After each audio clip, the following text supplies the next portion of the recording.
नमस्कार दोस्तों, मैं मनीष भारती। स्वागत है आपका हमारे यूट्यूब चैनल भारती ट्यूटोरियल्स में। Advantages of accounting.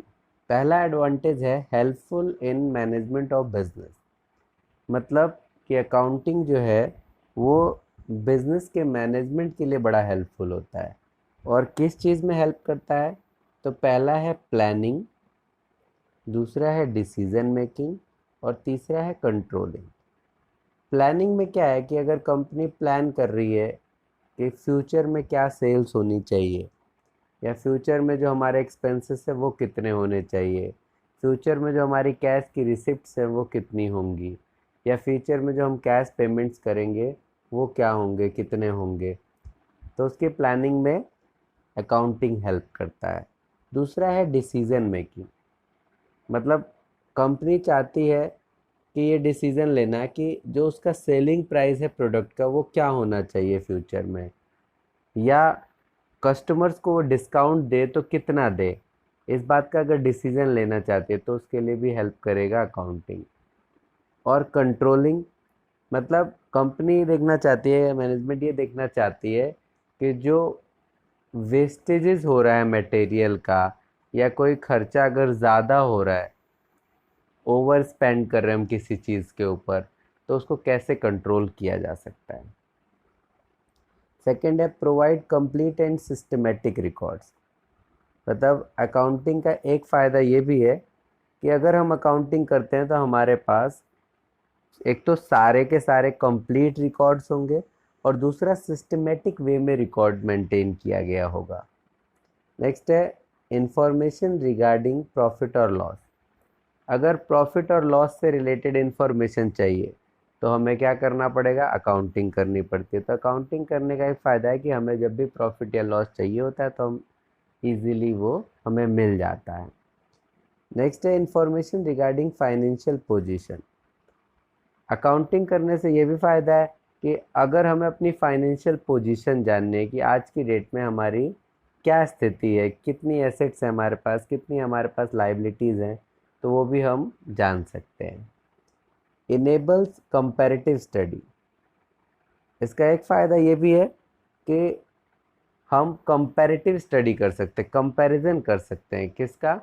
एक तो जैसे करंट ईयर का जो प्रॉफिट है उसको अगर हमें प्रीवियस ईयर के प्रॉफिट से कंपेयर करना है तो हम इजीली उसको कंपेयर कर सकते हैं कि पिछले साल के कंपैरिजन में इस साल जो प्रॉफिट है वो कितना बढ़ा है या घटा है, और जितना बढ़ना चाहिए था उतना बढ़ा है या नहीं बढ़ा है। नेक्स्ट, कि अगर हम ये कंपेयर करना चाहते हैं कि एक कंपनी से अपने आप को कंपेयर करना चाहते हैं दूसरी कंपनी से, तो हम अपने बिजनेस के जो प्रॉफिट्स हैं उनको दूसरी कंपनी के प्रॉफिट से कंपेयर भी कर सकते हैं। तो ये सब कुछ अकाउंटिंग की वजह से ही हो पाता है।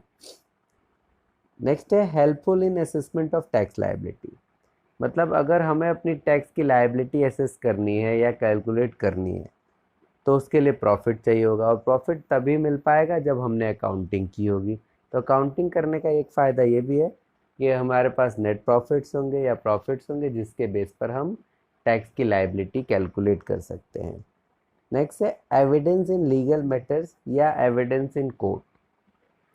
मतलब अगर हमारे ऊपर कोई लीगल प्रोसीडिंग हो जाती है, कोई हम पे केस कर देता है, तो हम उस केस में एविडेंस के रूप में हम अपनी अकाउंटिंग को, यानी जो भी हमने रिकॉर्ड्स मेंटेन किए हुए हैं, जो भी हमने फाइनेंशियल स्टेटमेंट बनाए हुए हैं, वो हम दिखा सकते हैं।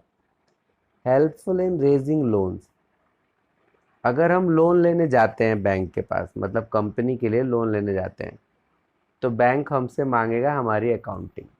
उस अकाउंटिंग से वो ये जज कर पाएगा कि इनकी प्रॉफिटेबिलिटी क्या है और इनकी पोजीशन कैसी है, जिसके बेस पर वो हमें लोन देता है। Facilitate sale of business.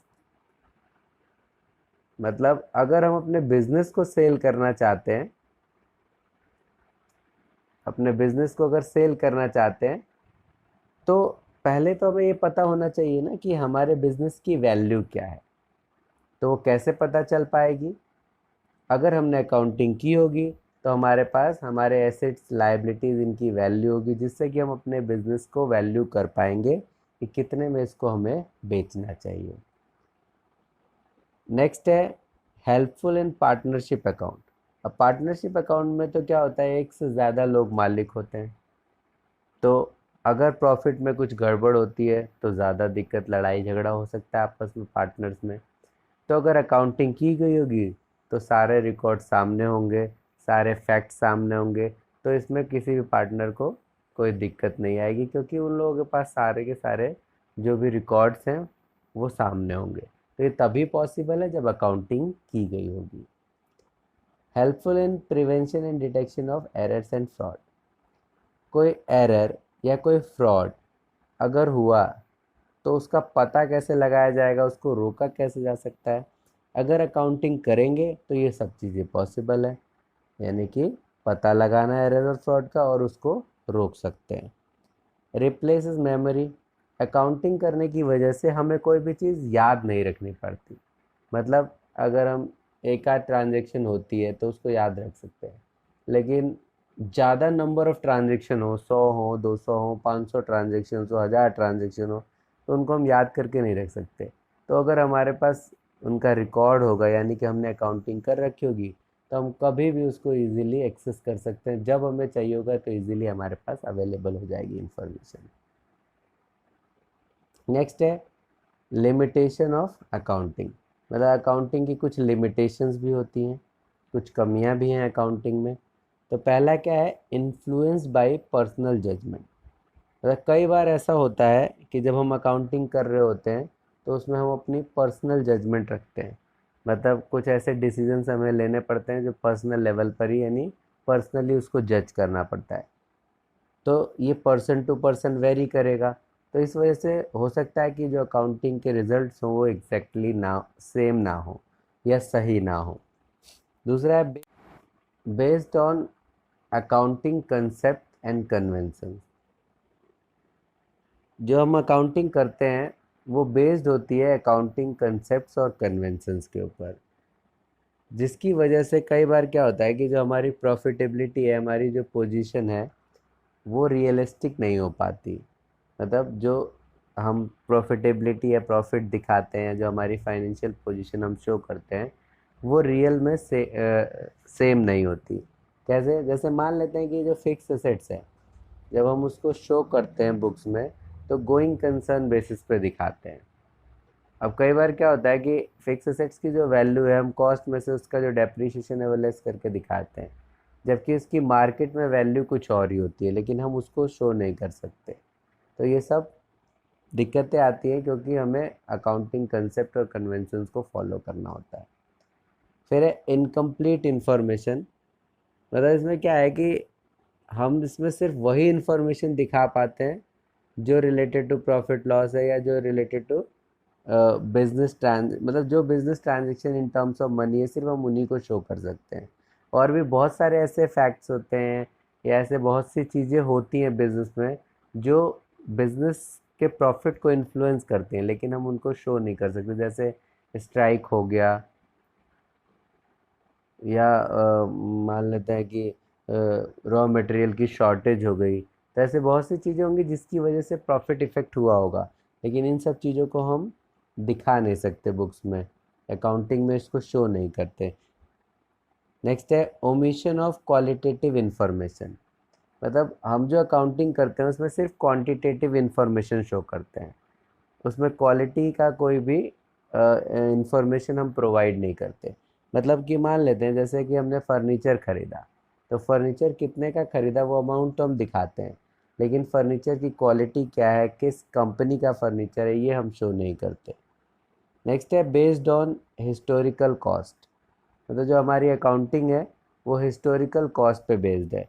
इसका मतलब क्या है कि जैसे हमने, अगर हमने कोई एसेट खरीदी, उसके बाद आज की डेट में मार्केट में उसकी वैल्यू चाहे बढ़ गई हो या घट गई हो, हमें उसको उसी कॉस्ट पर दिखाना पड़ेगा जिस पर हमने उसे खरीदा था।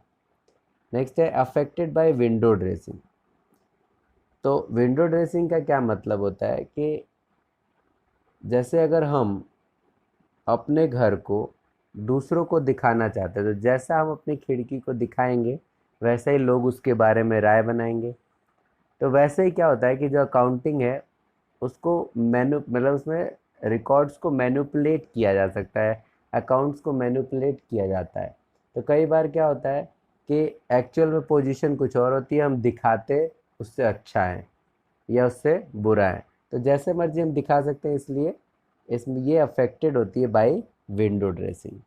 नेक्स्ट है अनसुटेबल फॉर फोरकास्टिंग, मतलब क्योंकि जो फाइनेंशियल जो अकाउंट्स हम बनाते हैं वो पास्ट इवेंट्स पे बेस्ड होता है, मतलब पास्ट में जो भी ट्रांजेक्शन वगैरह हुई हैं उसके ऊपर बेस्ड होता है, जबकि फ्यूचर में तो लगातार चेंजेस होने होते हैं, तो हम इससे फॉरकास्टिंग नहीं कर पाएंगे, मतलब अकाउंटिंग की हेल्प से हम फॉरकास्टिंग सही से नहीं कर पाते, ये इसके लिए सुटेबल नहीं होता। तो अभी इस वीडियो में हम यही दो टॉपिक्स करेंगे, मतलब एडवांटेजेस की हमने, लिमिटेशंस की, बाकी के पार्ट्स हम नेक्स्ट वीडियो में लेकर आएंगे। जैसे कि मैंने पहले ही बताया था कि अब हमारी सीरीज आएगी, ऐसे पार्ट्स पार्ट्स में ही मैं वीडियोस अपलोड करता रहूँगा। तो और वीडियोस देखने के लिए हमारे चैनल को सब्सक्राइब कर दीजिएगा और नोटिफिकेशन के बेल बटन को भी दबा दीजिएगा, ताकि जब भी मैं वीडियो अपलोड करूँ तो आप लोगों तक सबसे पहले पहुँच सके। तो वीडियो को देखने के लिए धन्यवाद दोस्तों। Thanks for watching this video. Bye bye. Video पसंद आई है तो लाइक कीजिए, शेयर कीजिए, और अगर कोई डाउट है या किसी नए टॉपिक पे वीडियो चाहते हैं तो कमेंट कीजिए।